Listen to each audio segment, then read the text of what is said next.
19 de março, é a última sexta-feira desse mês, nós vamos ter o culto de casais aqui na Videira. Como nós temos feito sempre, às 19 horas.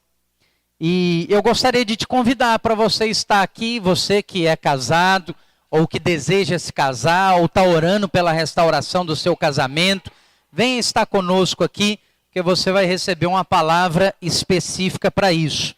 Nós iríamos ter agora, ontem, o impacto, que é um dia com Deus, um dia inteiro com o Senhor.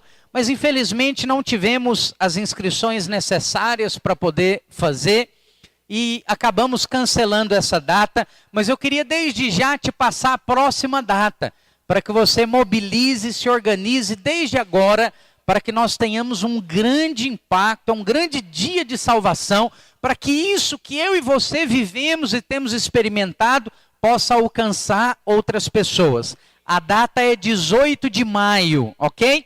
Anota aí, fala com o irmão que está do seu lado, fala 18 de maio, é dia de encontro com Deus. Traga alguém. E nós temos tido toda sexta-feira oração aqui no prédio da igreja, das 19 às 20 horas, e tem sido muito bom. Nessa última sexta mesmo, para mim foi a melhor que teve até agora. Nós nos sentimos muito ali, amparados, cuidados pelo Senhor, uns pelos outros, e como ainda é um grupo pequeno de pessoas, fomos orando por cada coisa, nessa linha, nessa palavra, nós compartilhamos ali na oração de Efésios 3:20, e tudo aquilo que nós estávamos pedindo ou pensando, nós compartilhamos e fomos um orando pelos outros, naquele sentido, e foi muito, muito bom.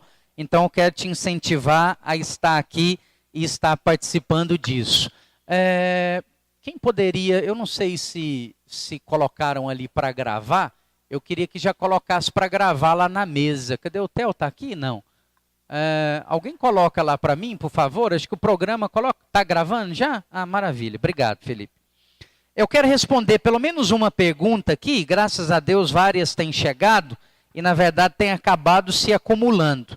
Se você já quiser abrir a sua Bíblia aí, Êxodo capítulo 3 e verso 5. A pergunta é, pastor, em Êxodo 3, no versículo 5, Deus fala para Moisés tirar as sandálias dos pés, porque aquela terra é santa.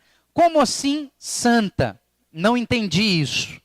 Vamos ler lá a passagem de Êxodo capítulo 3 e verso 5. Abre aí na sua Bíblia, que pode ser algo para abençoar a sua vida. Êxodo 3, 5.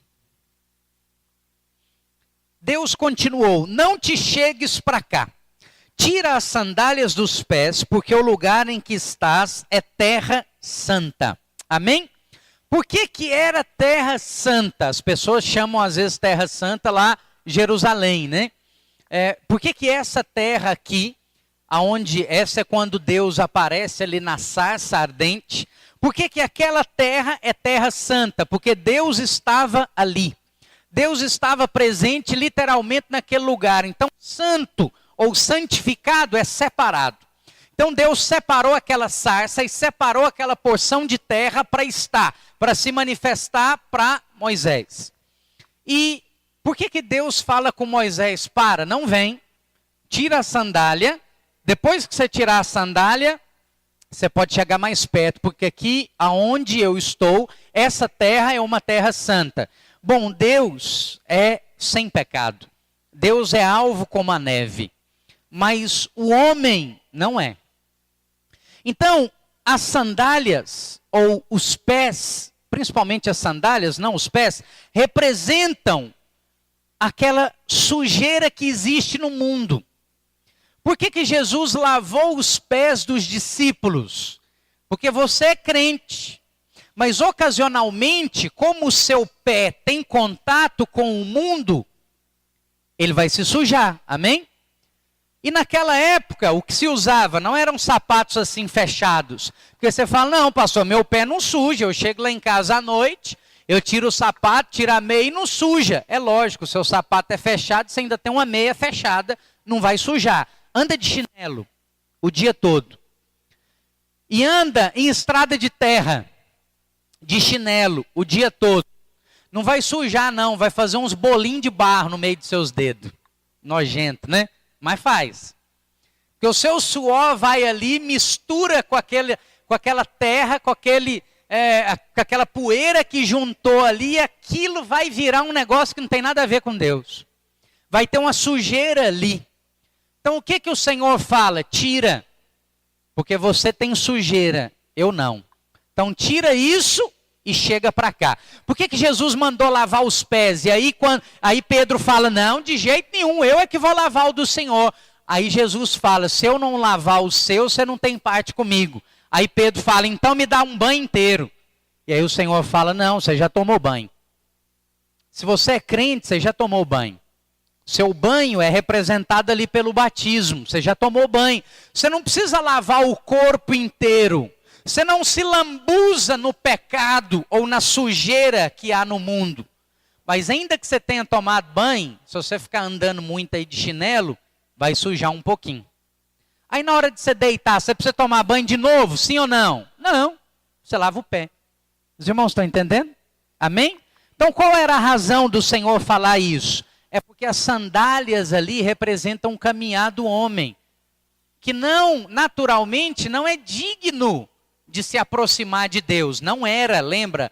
Nós estamos falando do Velho Testamento. Hoje para você isso aqui não é a realidade mais. Eu preciso fazer alguma coisa para me aproximar de Deus. Presta atenção, Ele está dentro de você. Ele escolheu você como casa, como morada. Não tem jeito de estar mais próximo dEle do que você já está hoje. Diga aleluia. Então isso não é algo para nós, mas aqui tem um princípio que é bom você aprender. E hoje, o que aconteceu lá que Jesus fez com os discípulos? E o que nós precisamos hoje? É de sermos lavados uns pelos outros. Sabe o que acontece com você quando você vem num culto como esse? Seus pés são lavados. Você não toma um banho completo, você já tomou. E você nem chegou aqui todo sujo, mas você chegou aqui com uma ou outra poeirinha agarrada no seu pé. Porque não tem jeito, você vive aqui nesse lugar, acontece. E aí quando você chega aqui, o que a palavra faz é lavar os seus pés. E já viu, é interessante. Você já viu que quando nós refrescamos só os pés, de uma maneira geral, você refresca o corpo inteiro? Vou fazer um teste com você. Talvez você já fez isso. Um dia que está muito quente, você tira os sapatos, você recolhe assim a sua calça e coloca os pés dentro de um rio, ou coloca os pés numa represa ou numa piscina. Por que você faz isso? A pessoa te vê lá e fala, ô Henrique, o que você está fazendo? Você vai falar, eu estou aqui me refrescando. Não, mas por que você não pula inteiro? Não precisa. Se eu tiver com os pés dentro da água, refresca ou não refresca? Refresca o corpo todo. Está entendendo o que o Senhor faz com você? Você não suja inteiro mais, mas às vezes seu pé ainda vem uma poeirinha. O que você faz? Eu tenho que tomar banho de novo, vou batizar de novo. Não, você não precisa disso. Você precisa só de um culto como esse. Você precisa só de uma palavra numa comunhão, de um contato com o irmão. Que o contato com o irmão, aquele almoço, aquele jantar com ele é uma bacia que ele enche d'água, põe seu pé lá e começa a lavar. E nós somos lavados pela palavra. Quantos querem ser lavados nessa manhã hoje? Amém? Aleluia. Que bom. Abra sua Bíblia comigo, lá em Romanos, capítulo 6 e o verso 14. Palavra que nós temos para compartilhar hoje aqui com os irmãos é o que significa ser liberto da lei. Nós estamos em uma série desde o domingo passado de um aprofundamento na graça de Deus. É mergulhar na graça de Deus. Então quando você mergulha, você tem a opção de ir cada vez mais fundo. Se você está mergulhando numa piscina, por exemplo, você está totalmente envolvido por aquela piscina. Aquilo que está de fora dela, aquilo que estão falando lá fora, aquilo que está acontecendo de fora da piscina, não te afeta mais. Não atinge mais, não tem certa importância para você mais. Então, desde o domingo passado, nós nos propusemos a mergulhar na graça. Então, o que está fora da graça, o que é diferente da graça, não é o que nós estamos mergulhando. Não é o que nós estamos tendo contato. E aí nós falamos já no domingo passado da verdade atual. Qual é a verdade atual de Deus? É a graça. A verdade atual de Deus é que tudo na nossa vida acontece pela graça mediante a fé. Amém? Assim você recebeu a Cristo, assim você deve caminhar nele, é o que Paulo ensina. Você não recebeu a Cristo cumprindo regras. Você não recebeu a Cristo cumprindo preceitos, ordenanças, mandamentos. Você recebeu a Cristo com uma oração. Foi totalmente graça de Deus. E foi por meio da fé. Você creu naquela oração. Você creu naquele convite. Naquele momento, é o que nós estamos ministrando no cursão. Você foi salvo. Definitivamente. Naquele momento, o seu espírito que estava mortificado, diz a palavra, pelos seus delitos e pecados, agora foi regenerado. Isso é automático, acontece instantaneamente. Essa é a primeira etapa da salvação. Depois você vai ter uma transformação da sua alma, que aí é diferente, dura a sua vida inteira. A Bíblia diz que nós vamos sendo transformados de glória em glória. Que a nossa vida é como a luz da aurora, vai brilhando, brilhando até se tornar em dia perfeito. Então é algo processual. Presta atenção. Tudo que Deus faz por meio do princípio de semeadura e colheita. É semente. Deus vai lá e põe uma semente. Quando você converteu, Deus pôs uma semente de vida celestial dentro de você. Na hora que põe essa semente, já vira uma árvore, já tem fruto, é de uma vez? Não, não é assim. Mas a semente está lá. Ela vai germinar, ela vai crescer, ela vai se tornar uma árvore, vai ter flores, depois vão vir frutos. E você precisa aprender e andar por esse princípio sempre. Porque se você pega, por exemplo, pega uma manga. Quantas sementes tem dentro de uma manga? Uma. Tem um caroço lá dentro. Mas quantas mangas tem dentro de uma semente? Você sabe? Não tem jeito de você saber. Como que você vai descobrir? Plantando. Isso é um princípio que nós devemos ter para a nossa vida. Para tudo. Especialmente você deve ter clareza disso na sua vida financeira. Porque às vezes não prosperamos, por quê? Porque comemos semente. Você fala, pastor, mas presta atenção, eu só tenho essa manga, eu estou com fome. Eu tenho que comer. Se você só tem essa manga e está com fome, vou te dar uma palavra da parte de Deus. Planta a manga.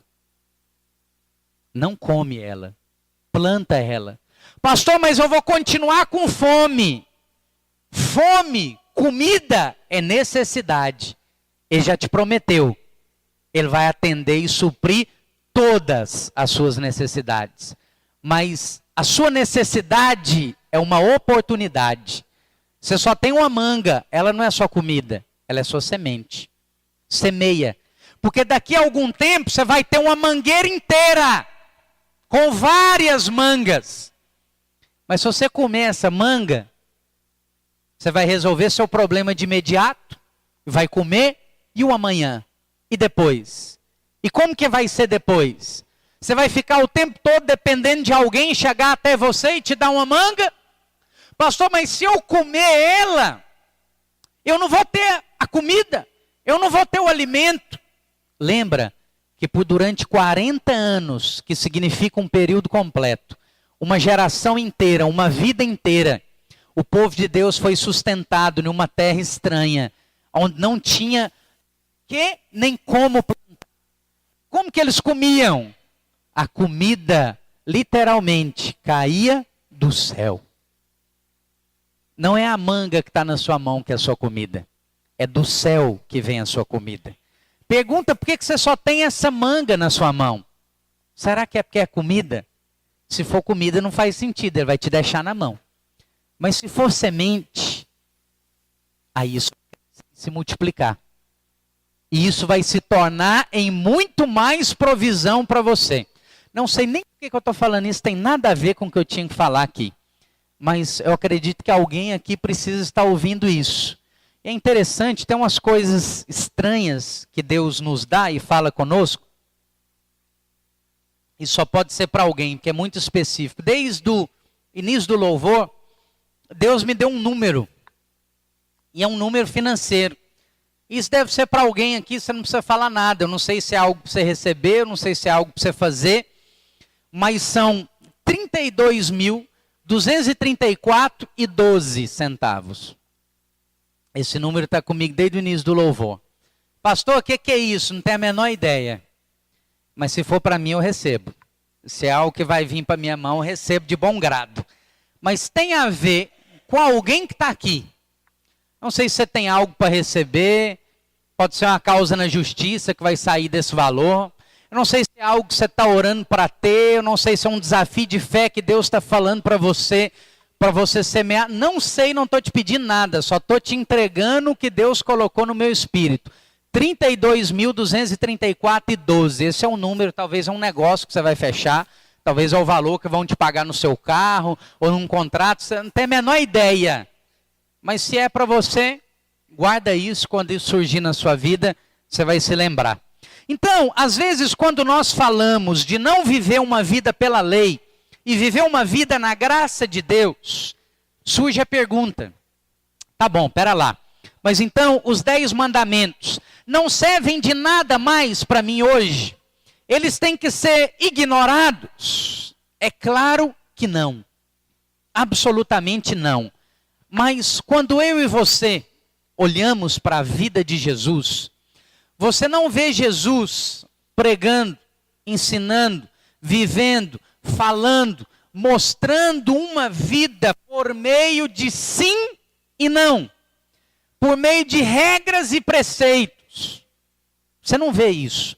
Você vê sempre Jesus ensinando princípios e colocando os princípios sempre acima do que propriamente dizia o texto da lei. Então eu vou te dar um exemplo prático. A mulher que foi pega em adultério e é levada para Jesus. E aí os fariseus chegam lá e falam: mestre, essa mulher foi pega em adultério. A lei de Moisés, falando de outra verdade. Jesus já estava ali, estava exercendo o seu ministério, graça e verdade. A lei de Moisés manda que ela seja apedrejada e morta. O que Jesus faz? Ele nega a lei, ele fala: não, isso aí já passou, esquece essa lei, eu sou maior do que isso. Ele não podia fazer isso. Para ele ter a autoridade que ele teria, ali ele já tinha um nível, mas para ter a autoridade que ele tem hoje, que a Bíblia diz que ele é autoridade no céu, na terra e debaixo da terra, ele teria que cumprir tudo. Todo o ensinamento da lei e dos profetas. Mas o que ele faz? Ele enobrece a lei. Ele mostra o que é o princípio contido na lei, e não o sim ou não. Não o executar ou não executar. Não aquilo é mais claro, mas a intenção de Deus com aquilo. Então ele diz: ok, a lei manda apedrejar. Vamos fazer o seguinte: quem nunca cometeu pecado nenhum, porque o que essa mulher cometeu é pecado.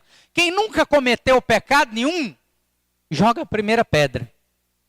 O que ele estava ensinando? Muito bem. Claramente você está vendo o cisco no olho dela. Mas eu quero te lembrar que o seu também está sujo.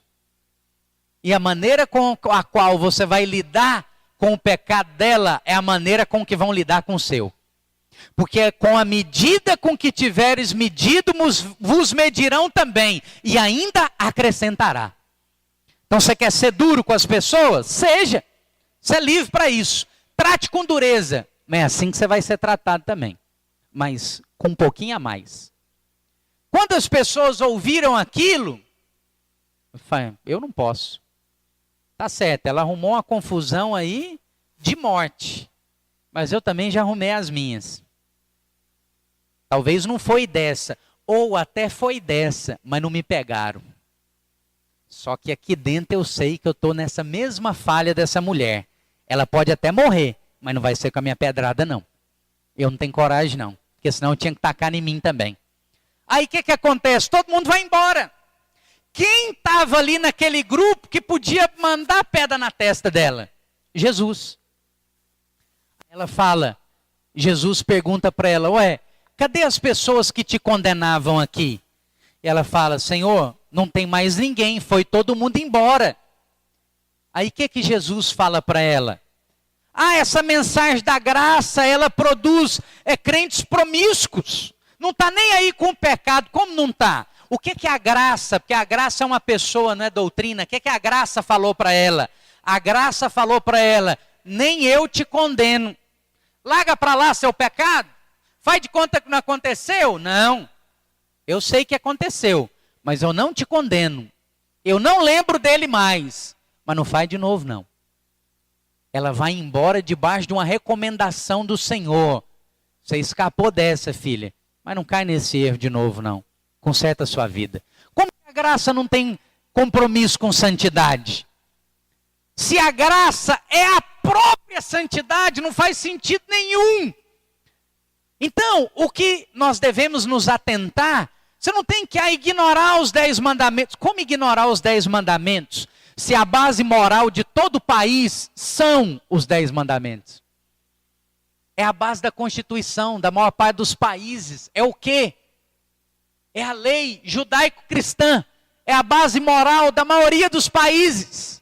Avalia para você ver. Não é simplesmente o que está na lei de Moisés, não, filho. Se você matar, vai para a cadeia. É crime também. Por que é crime também? Porque é uma base bíblica de uma lei moral. Conserva a moral, conserva a segurança, conserva a ordem no meio de uma sociedade, no meio de uma civilização. Até naturalmente tem que ser observado. Mas eu não vivo preocupado com isso. Uma das coisas que é ser liberto da lei é o seguinte: é eu não viver em função da lei. O que a lei traz? Ela traz algumas coisas, nenhuma positiva, todas negativas. Ela traz condenação. Quando eu vivo por meio da lei, eu vivo o tempo todo me condenando. Eu fiz isso de errado, a minha vida é errada demais, a minha vida é torta demais. Porque o pastor prega uma coisa, mas eu faço outra. Eu não consigo praticar isso, eu não consigo vencer isso. Eu. Por quê? Porque você está olhando para a lei. E a lei diz, não faça, mas você faz. Só que se você parar de olhar para você e olhar para Cristo, a graça diz, eu já fiz por você. Confia em mim, descansa em mim, esquece isso. Para de se preocupar com isso, que eu vou te conduzir para fora disso. Não é eu vou sair disso.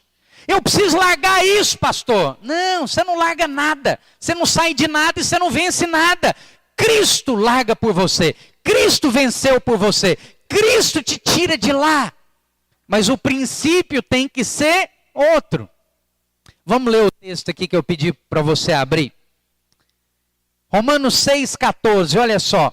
Porque o pecado não terá domínio sobre vós, pois não estáis debaixo da lei, e sim da graça. Presta muita atenção nesse texto, vamos ler de novo. Porque o pecado não terá domínio, governo, sobre vós, pois não estáis debaixo da lei, e sim da graça. Bom, aqui está falando de uma verdade. A lei não traz o pecado, mas a consciência do pecado. Se, por estar na graça, o pecado não tem domínio na minha vida, então o inverso é verdadeiro. Quem vive pela lei acaba dominado pelo pecado e não pela santidade, como muitos pensam e pregam. O que normalmente você ouve nas igrejas aí fora? É a pregação mosaica. É a pregação da lei.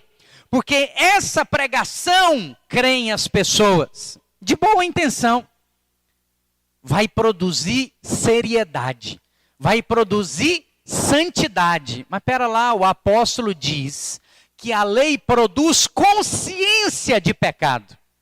Se eu estou consciente do meu pecado, eu me afasto de Deus, porque Ele é santo. Eu me sinto acusado, eu me sinto indigno.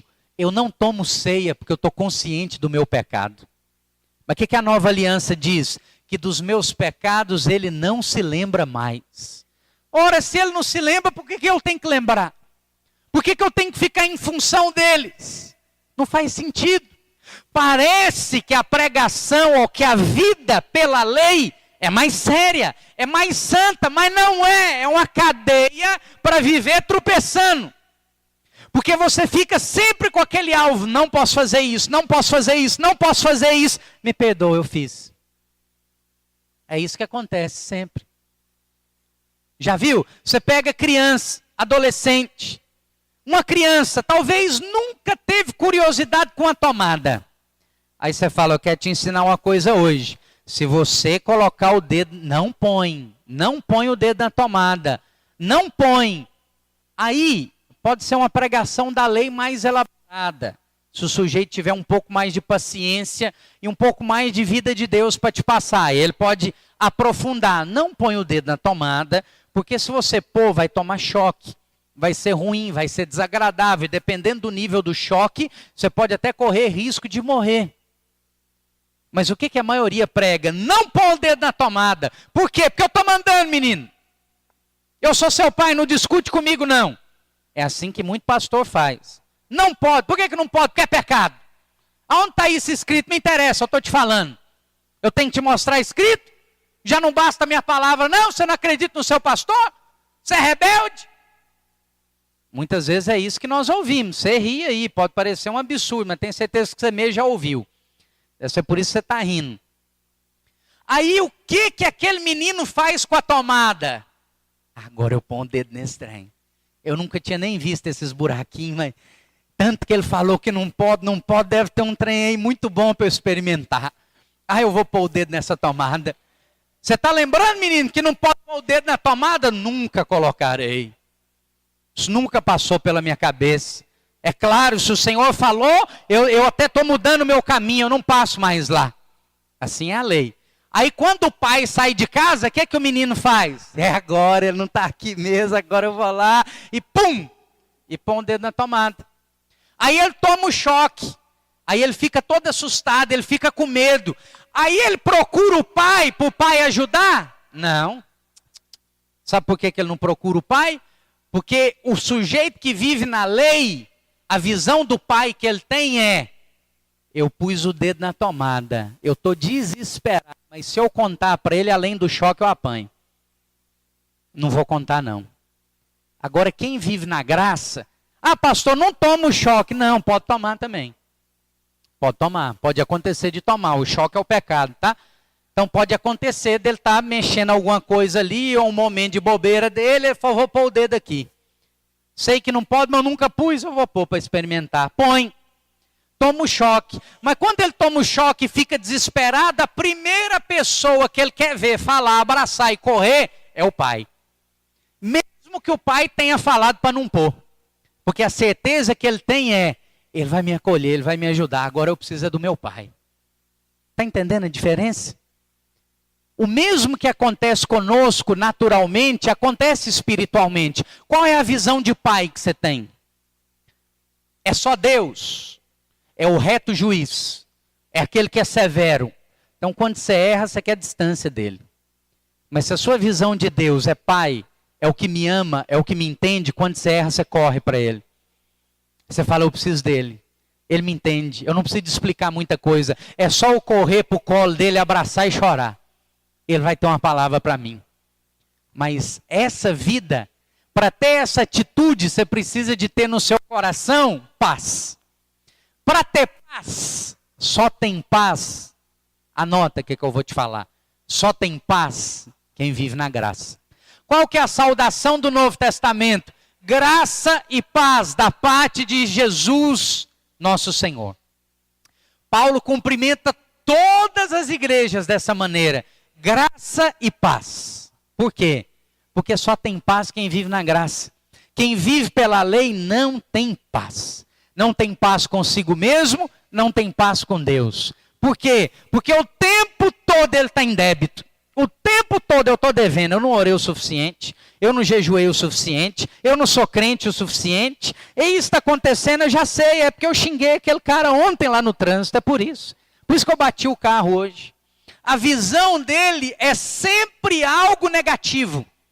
E é sempre Deus lá em cima, esperando um vacilo dele. E aí tudo que acontece na sua vida é chicotada do vacilo que você teve. Agora, quem consegue levar uma vida sem vacilar hora nenhuma? Sem errar o tempo inteiro? Ninguém. Romanos 7,5, avança um pouquinho aí. Viver pela lei evidencia o pecado. Romanos 7,5. Porque quando vivíamos segundo a carne, as paixões pecaminosas postas em realce pela lei operavam em nossos membros, a fim de frutificarem para a morte. Para a maioria de nós, quando nós falamos de viver uma vida na carne, nós presumimos que é uma vida vivida no pecado. Mas para a palavra não é. Segundo a palavra de Deus, e o texto que eu acabei de ler para você, viver uma vida na carne é viver uma vida na lei. Essa é a vida na carne. E aí o que acontece? Sim, acaba se tornando uma vida no pecado. Porque o pecado, ele é evidenciado pela lei. E sabe o que culmina? A lei não produz o pecado, mas ela torna você consciente dele. Ela evidencia isso. E é como eu falei aqui na palavra de oferta. Quem vive pela lei, a preocupação maior dele é o pecado, sempre. Então, as perguntas que saem da boca dessa pessoa, normalmente é o tempo inteiro assim: eu posso fazer isso? Eu posso fazer aquilo? Isso é pecado? Isso pode ser feito? É pecado? Não é pecado? E aí, por se preocupar com o pecado o tempo inteiro, o que ocupa o coração dele? Quais as imagens que guiam a vida dele? Pecado, pecado, pecado, pecado. O que ele fica envolvido a vida inteira? Pecado. Quando você vive uma vida na graça, firmada em Cristo, eu te falo de mim na presença de Deus. Eu sei que o pecado existe, mas eu nem lembro dele. Eu não lembro de pecado hora nenhuma. Eu não fico em dúvida se coisas são ou não são pecado. Porque a Bíblia diz que uma das características da nova aliança é que agora a lei não está mais nas tábuas de pedra. A lei está inscrita e gravada no seu coração. E não precisa de ninguém te ensinar o certo ou o errado, porque ele mesmo te ensina. Porque ele mora dentro de você. Para que eu tenho que preocupar com certo e errado? Ele me fala. Simplesmente ele me fala. Quando eu vou para fazer uma coisa que é errada, o Espírito Santo fala comigo: não faça. Isso não é bom para você, isso não é o melhor para a sua vida. Agora, até em um nível muito mais superior, porque vamos ser honestos, você ficar em função do que é pecado ou do que não é pecado é muito raso. É a base, é o iniciozinho da caminhada cristã. Tem coisas que não são pecado, mas você também não deveria fazer. Como que você vai saber isso?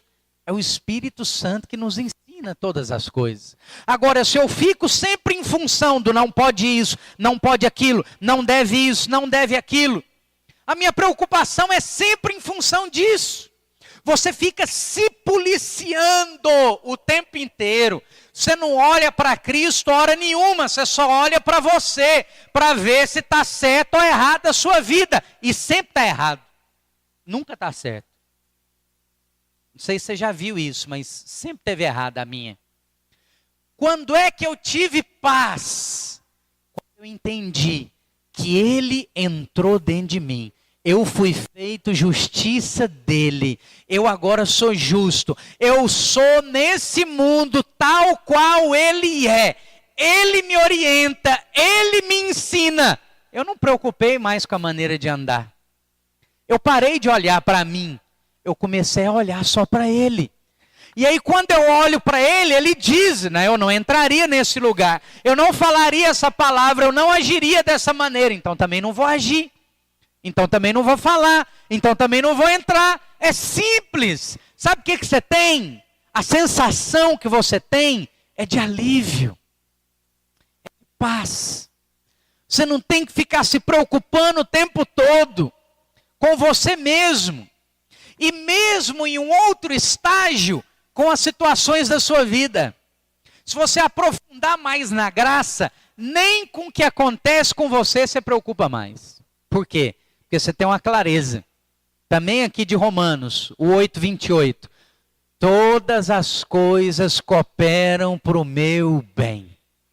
Então é o seguinte, você vai deitar, o diabo quer te oprimir. Porque segunda-feira é o dia de você fazer isso, dia de você fazer aquilo, dia de você pagar isso, de você pagar aquilo. E se você não pagar, vai acontecer isso, vai acontecer aquilo. Aí você muitas vezes se pega naqueles pensamentos. Lembra, pensamentos não são inofensivos, eles vão gerar imagens no seu coração. E o seu coração é como uma televisão, ele só funciona por imagens. Na verdade, ele é um projetor.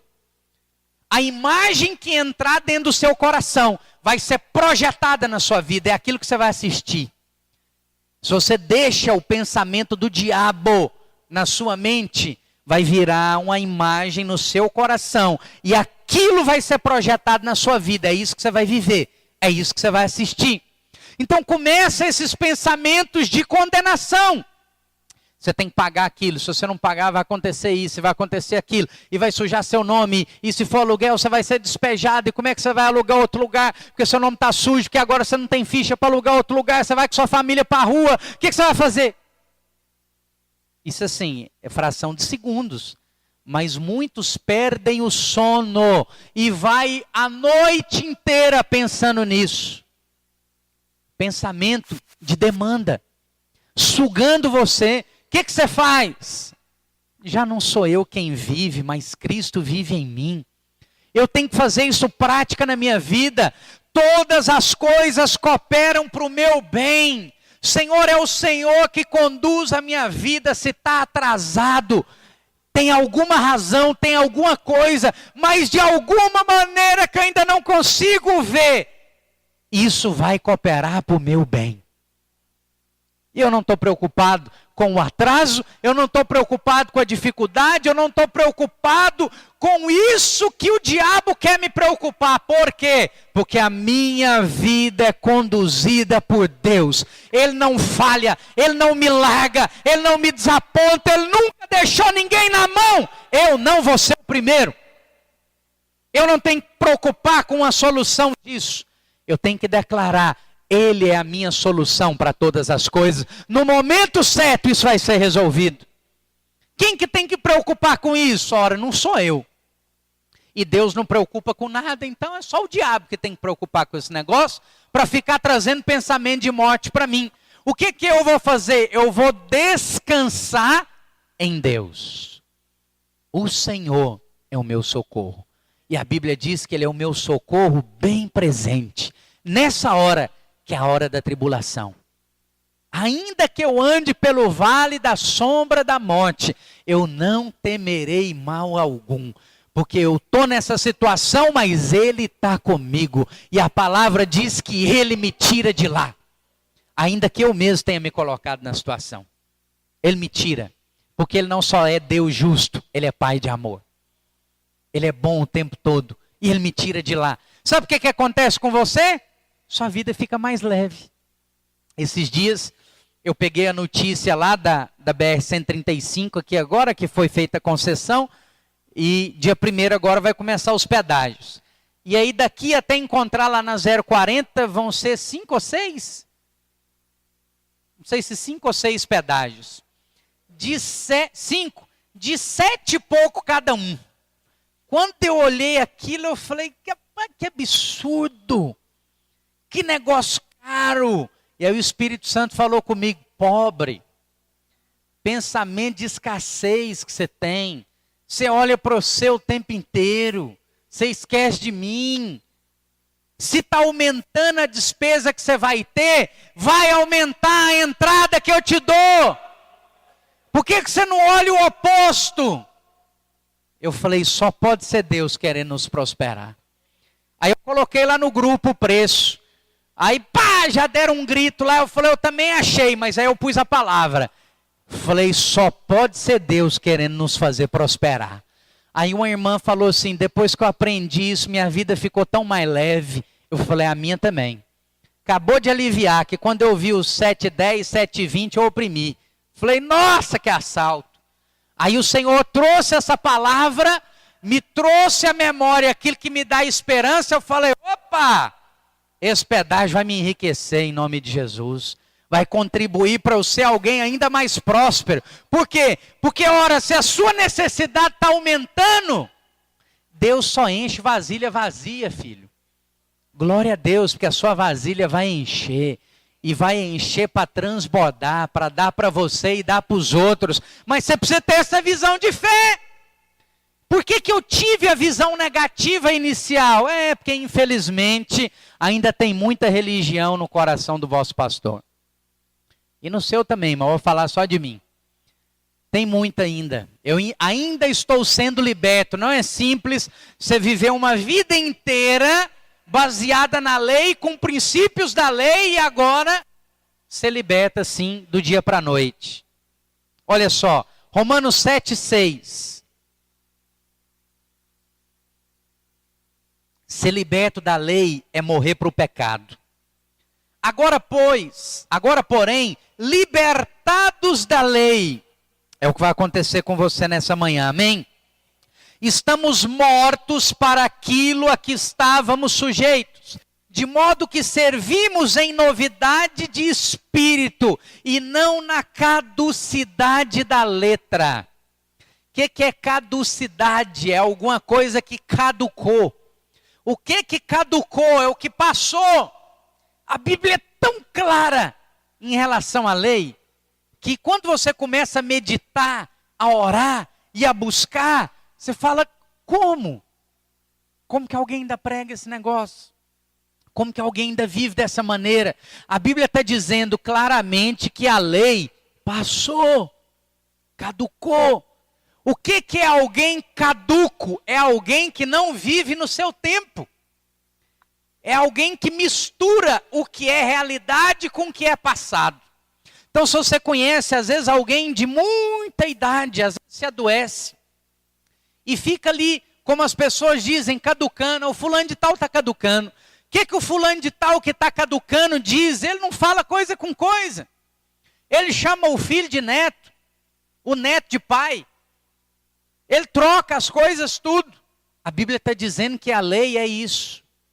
Não fala coisa com coisa mais. Mas aquela pessoa, a vida inteira falou coisa com coisa? Não. Teve um tempo que ela era muito ativa. Teve um tempo que ela era uma pessoa plena. Teve um tempo que ela trabalhava muito, que ela raciocinava bem, que ela era muito útil. Mas e agora? Para agora não adianta mais. Para agora você não consegue mal ter um diálogo. Para agora você não consegue ter efetividade em um trabalho, em um serviço. Quem é essa pessoa? É a lei. É a letra, é o escrito de dívida. A Bíblia fala que Cristo pegou a lei, que é o escrito de dívida, porque são 613 ordenanças que pesavam contra você. Ele pegou aquilo e encravou na cruz, ele destruiu. Ele pregou na cruz e falou, está consumado. Está consumado é a tradução que a gente tem para o português. O original é está tudo completamente pago. Esse é o tetelestai que Jesus falou. O que está pago? O escrito de dívida. A letra, o título de débito que pesava contra você. Mas que às vezes ainda fica muito dentro de nós, na nossa consciência. Olha só o que o verso 8 do capítulo 7 de Romanos diz. Avança 2 versículos só. Mas o pecado, tomando ocasião pelo mandamento, despertou em mim toda sorte de concupiscência, porque sem lei está morto o pecado. Significa que não existe mais pecado no mundo? Não! Significa que ele não existe mais para mim. Ah, pastor, você está dizendo que você não está sujeito ao pecado? Estou, mas eu nem lembro. Não faz parte da minha vida, não faz parte dos meus pensamentos, não faz parte da minha fala, não tem lugar nenhum na minha vida, eu nem lembro desse negócio. Mas ocasionalmente pode acontecer de eu tropeçar também. Eu não me considero acima do pecado, porque se eu estou aqui nesse mundo, pode acontecer, de vez em quando vai acontecer. E quando acontece, o que você faz? Eu agradeço a Deus, porque eu já estou perdoado e lavado pelo sangue de Jesus. Acabou. Eu confesso o meu pecado, simplesmente para limpar a minha consciência. Ah, você pede perdão? Para quê? Se eu já fui perdoado. Eu confesso o meu pecado e declaro o meu perdão. Não faz sentido eu pedir o perdão se a Bíblia diz que eu já recebi. Está entendendo? Esse é um mergulho que agora talvez você fica meio sem ar. Talvez dá vontade. Preciso voltar um pouco. Mas essa é a realidade da nova aliança. Você não precisa pedir perdão. Você já foi perdoado. Está entendendo? Pastor, mas eu tenho que fazer alguma coisa quando eu errar. Você não tem que fazer nada. Mas se você está acusado de ter que fazer alguma coisa, confessa o seu pecado, assume que você pecou e declara o seu perdão. Só isso. E avança. Não fica lembrando daquilo que o diabo faz, é querer te lembrar o tempo inteiro. É falar, Guilherme, você tem coragem de ir para o culto? Você vai levantar a mão lá na hora do louvor? Hipócrita, mentiroso. Você esqueceu o que você fez? Aí você responde para ele. Eu e Deus esquecemos o que eu fiz. O único que lembra o que eu fiz é você. E você é mentiroso, então não vou te ouvir. Essa é a realidade da nova aliança. Pastor, mas esse negócio é loucura. É loucura, é por isso que Paulo fala. É loucura para aquele que está com lei e religião na mente. Mas para aquele que abre o coração para Cristo, é isso. Você sente aquela coisa assim, é isso, só pode ser isso. Ser liberto da lei é viver abençoado e em paz. Já estou encerrando, essa é a última parte que eu quero falar com você. Efésios capítulo 1 e verso 3, abre lá para nós lermos. Já li esse versículo aqui para você. Os irmãos do louvor podem vir até aqui. Viver na graça é viver em Cristo.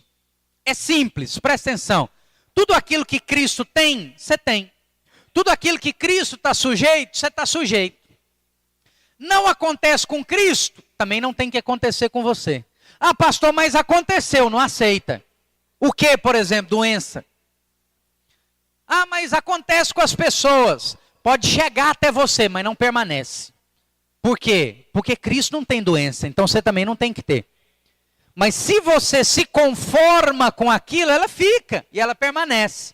Mas se você não aceita, ela não fica, ela vai embora. Faz o teste. Ora, declarando aquilo que você tem. Olha o que a Bíblia diz, Efésios 1:3. Bendito o Deus e Pai de nosso Senhor Jesus Cristo, que nos tem abençoado, ou em outras versões, que já nos abençoou, com toda sorte de bênção espiritual nas regiões celestiais em Cristo. Diga, aleluia. Sabe o que é ser liberto da lei? Ser liberto da lei é viver, é saber que você tem direito e é digno de todas as bênçãos que a Bíblia diz. Sabe aquelas bênçãos de Deuteronômio 28? Vamos ler lá, abre a sua Bíblia lá em Deuteronômio 28:2. Deixa eu te contar o que já é seu. Deuteronômio 28:2. Olha só o que a Bíblia diz. Presta atenção. É assim que você tem que ler o Antigo Testamento. Eu vou ler para você uma passagem do Antigo Testamento. Não pense que o Antigo Testamento é velha aliança, pode jogar fora. Não. É Antigo Testamento. Mas se você ler com os olhos da nova aliança, essa palavra é para você. Então aqui já começa com se. Se é partícula condicional. Eu quero te dizer que o se foi cumprido em Cristo. Não tem se. Corta o se. Se você tiver uma caneta aí, pega o se, faz um risco no se, escreve Cristo. Cristo é o se. Esquece o se. Não tem se para você mais nessa palavra. Se ouvires a voz do Senhor teu Deus, virão sobre ti, presta atenção, virão sobre ti e te alcançarão. Então corta uma frase que sai da sua boca de vez em quando. Ô irmão, como é que você está? Eu estou correndo atrás da bênção. Você não entendeu nada. Porque você não corre atrás da bênção, ela que corre atrás de você. Aqui não está falando que você vai alcançar a bênção. Aqui está falando que a bênção vai te alcançar. É ela que vai te pegar. Então não fale isso mais não, pelo amor de Deus, que isso é palavra de crente religioso. Isso é palavra da velha aliança. Não sai mais isso da sua boca. Virão sobre ti e te alcançarão todas essas bênçãos. Segura aí, que isso aí é seu. Bendito serás tu na cidade, e bendito serás tu no campo. Bendito o fruto do teu ventre, o fruto da tua terra, e o fruto dos teus animais, e a cria das tuas vacas e das tuas ovelhas. Está falando que você vai enriquecer, que você vai prosperar. Bendito o teu cesto e a tua amassadeira, nunca vai faltar o sustento. Bendito serás ao entrares e ao saíres, Deus te guarda na entrada e na saída. O Senhor fará que sejam derrotados na tua presença os inimigos que te levantarem contra ti. Por um caminho sairão contra ti, mas por 7 fugirão da tua presença, morrendo de medo. O Senhor determinará, presta atenção, não é determinará, é determinou, já foi cumprido. O Senhor determinou que a bênção esteja na sua casa, no seu celeiro e em tudo que colocar a mão. Você é abençoado na terra que te deu o Senhor teu Deus. O Senhor te constituiu para si, povo santo, como te tem jurado. Porque Cristo já cumpriu os mandamentos do Senhor teu Deus e já te faz andar nos seus caminhos. Estou colocando na nova aliança isso aqui para você. E todos os povos da terra verão que é chamado pelo nome do Senhor e terão medo de ti. O Senhor te dá abundância de bens no fruto do teu ventre, no fruto dos teus animais e no fruto do teu solo, na terra que o Senhor, sob juramento, prometeu te dar. O Senhor abriu o seu bom tesouro, o céu, para dar para você chuva à terra no seu tempo e para abençoar toda a obra das suas mãos. Emprestarás a muitas pessoas, mas não pegará emprestado com ninguém. O Senhor já te colocou por cabeça e não por cauda. Você só ficará por cima e não por baixo, porque Cristo já cumpriu os mandamentos do Senhor teu Deus, que o Senhor te ordenou para guardar e cumprir. E o Espírito é que te guarda de não te desviar das palavras que hoje o Senhor te dá, nem para a direita, nem para a esquerda, nem seguindo outros deuses para os servires. Você está entendendo? A palavra é Antigo Testamento, mas ela é Nova Aliança. Por quê? Porque o si foi riscado por Cristo. Pastor, então tudo isso aqui que o senhor leu é para mim, é seu.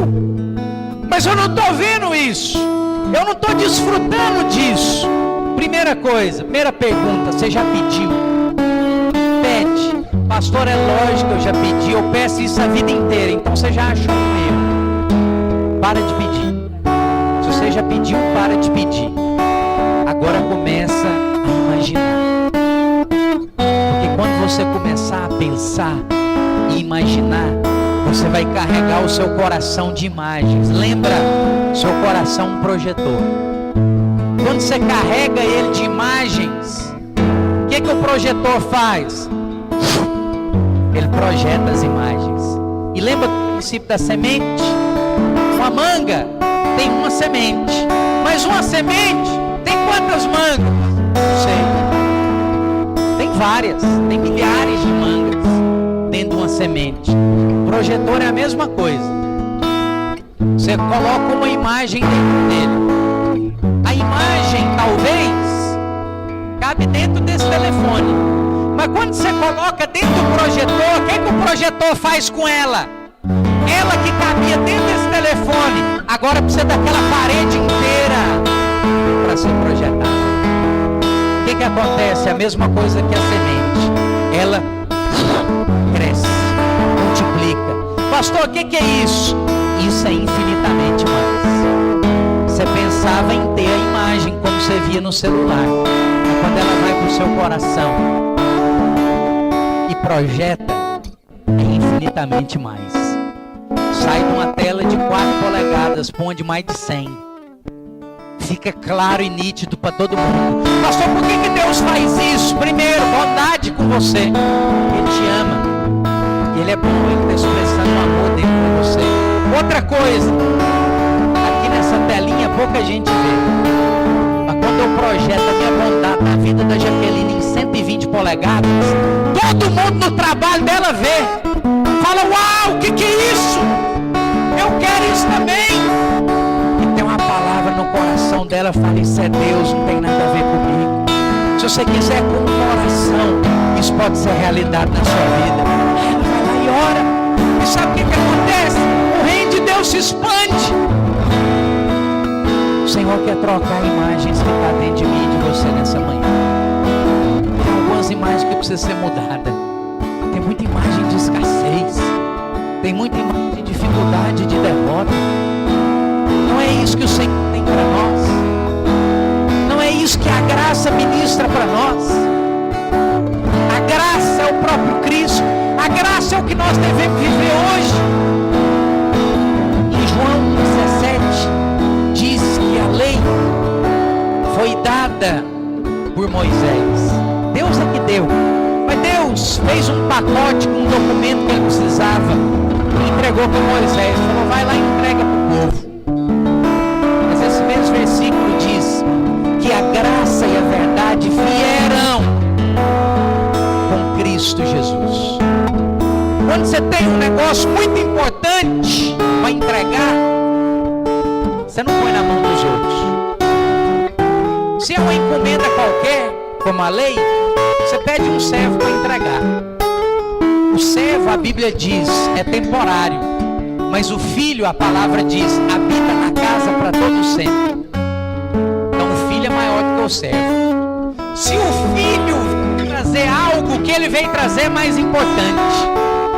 E tem uma mensagem muito poderosa nesse versículo, que é o seguinte: a encomenda da lei é inferior, eu peço um servo para entregar.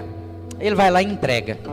Mas a encomenda da graça é tão mais nobre e importante que eu, Deus, vou virar gente, eu mesmo entrego. Eu mesmo levo até eles. Está conseguindo ter uma dimensão da diferença? Não é doutrina. Não existe o evangelho da graça. O evangelho é a graça de Deus. Não é uma doutrina, uma ramificação teológica. A graça é uma pessoa, chama Jesus Cristo. Ele é a graça de Deus.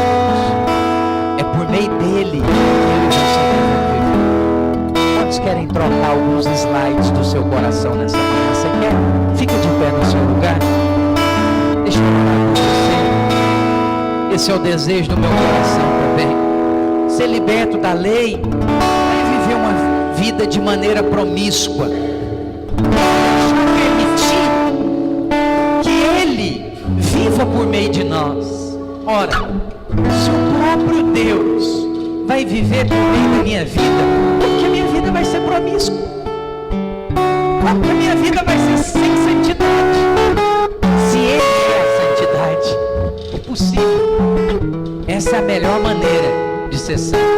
Essa é a melhor maneira de ter uma vida consagrada e que honra a Deus. É deixar de viver. É permitindo que Ele viva na nossa vida. Feche os seus olhos onde você está. Deixa eu orar por você. Senhor, em nome de Jesus, eu quero agradecer ao Senhor em primeiro lugar. Por cada pessoa que o Teu Espírito Santo trouxe até aqui nessa manhã. Obrigado. Obrigado porque foi o Senhor quem conduziu cada um até esse lugar. Pai, obrigado por essa palavra que foi liberada.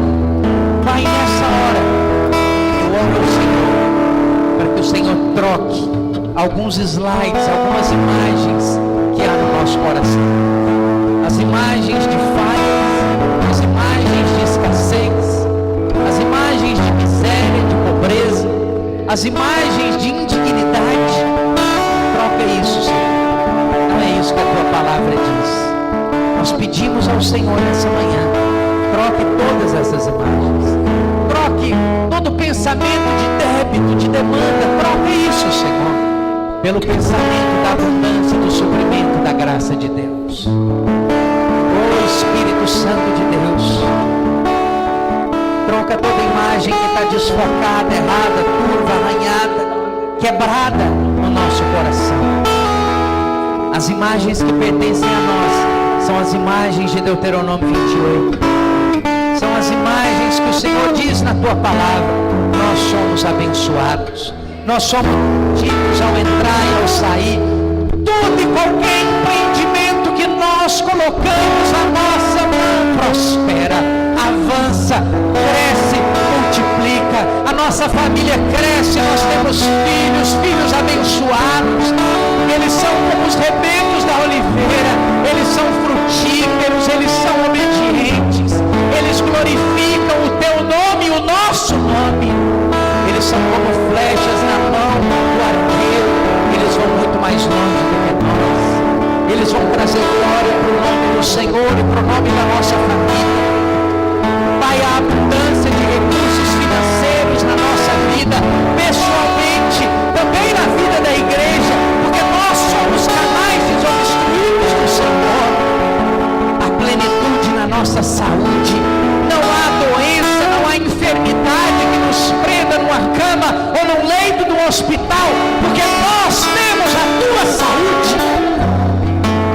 A fé no nosso coração e não medo, porque o verdadeiro amor lança fora todo medo. O que nos guia é a fé, é o ímpeto, é a ousadia do Espírito.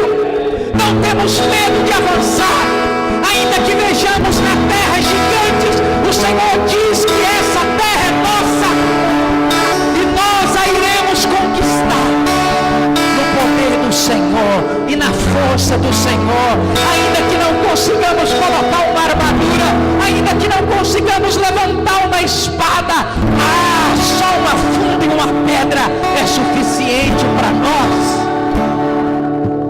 porque o Senhor é quem nos dá força, porque nós servimos ao Senhor dos exércitos. E ainda que eu nunca tenha enfrentado uma batalha, o meu Pai é o maior general de todos os tempos, e Ele é quem vai à frente, Ele é quem me ensina, Ele é quem guerreia por mim.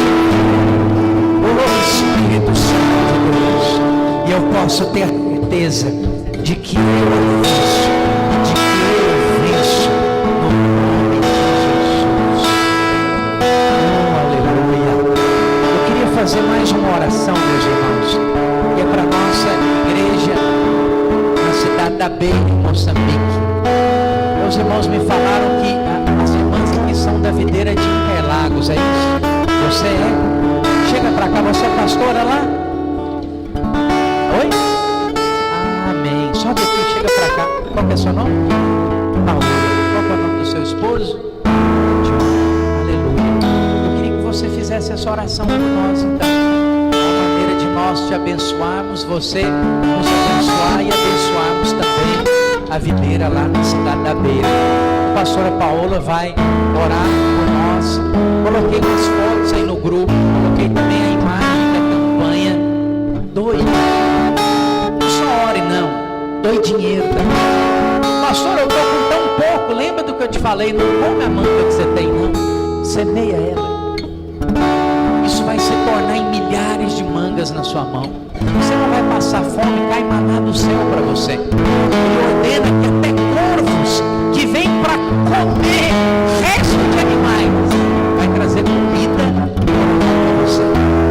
Você pode ter dificuldade, eu te garanto, é que eles encontram mais. Se você vê as fotos do que era o prédio da nossa igreja lá, não sobrou nada.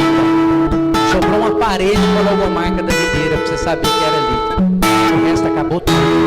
3.500 irmãos naquela cidade, sem água, sem energia, sem comida, sem nada. Sabe o que eles estão fazendo? Às vezes surge a pergunta: onde está Deus nisso?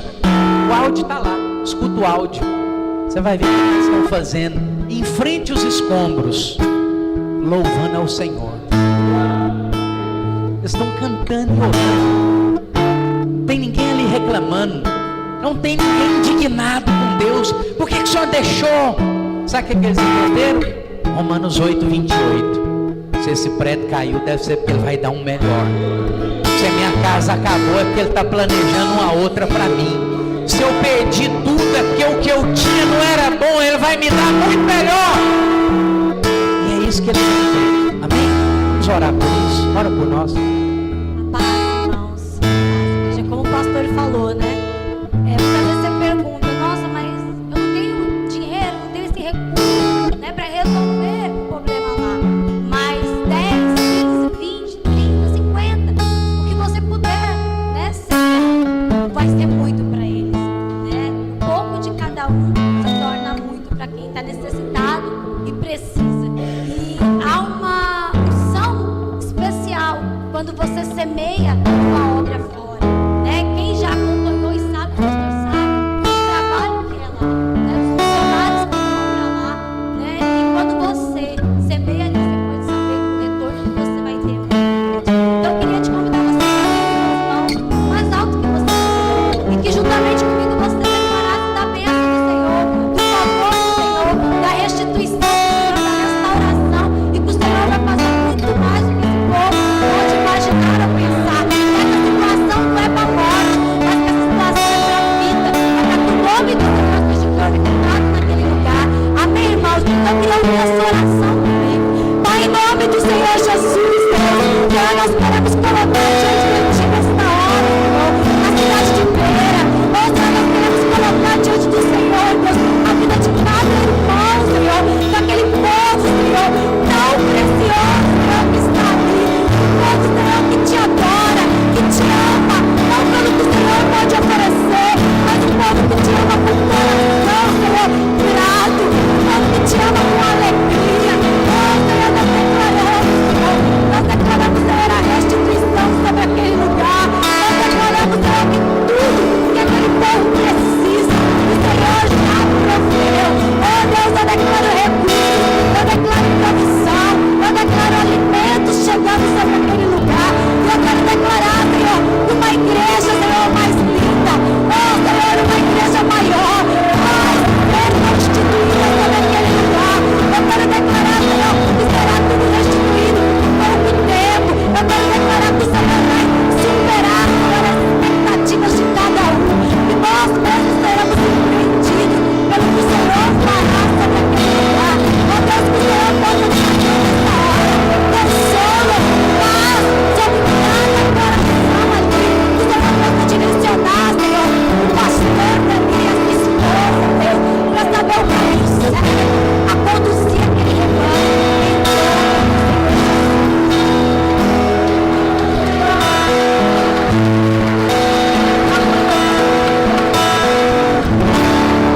Aleluia, meus irmãos. Nós estamos então encerrados para a glória de Jesus. Você tenha um domingo cheio de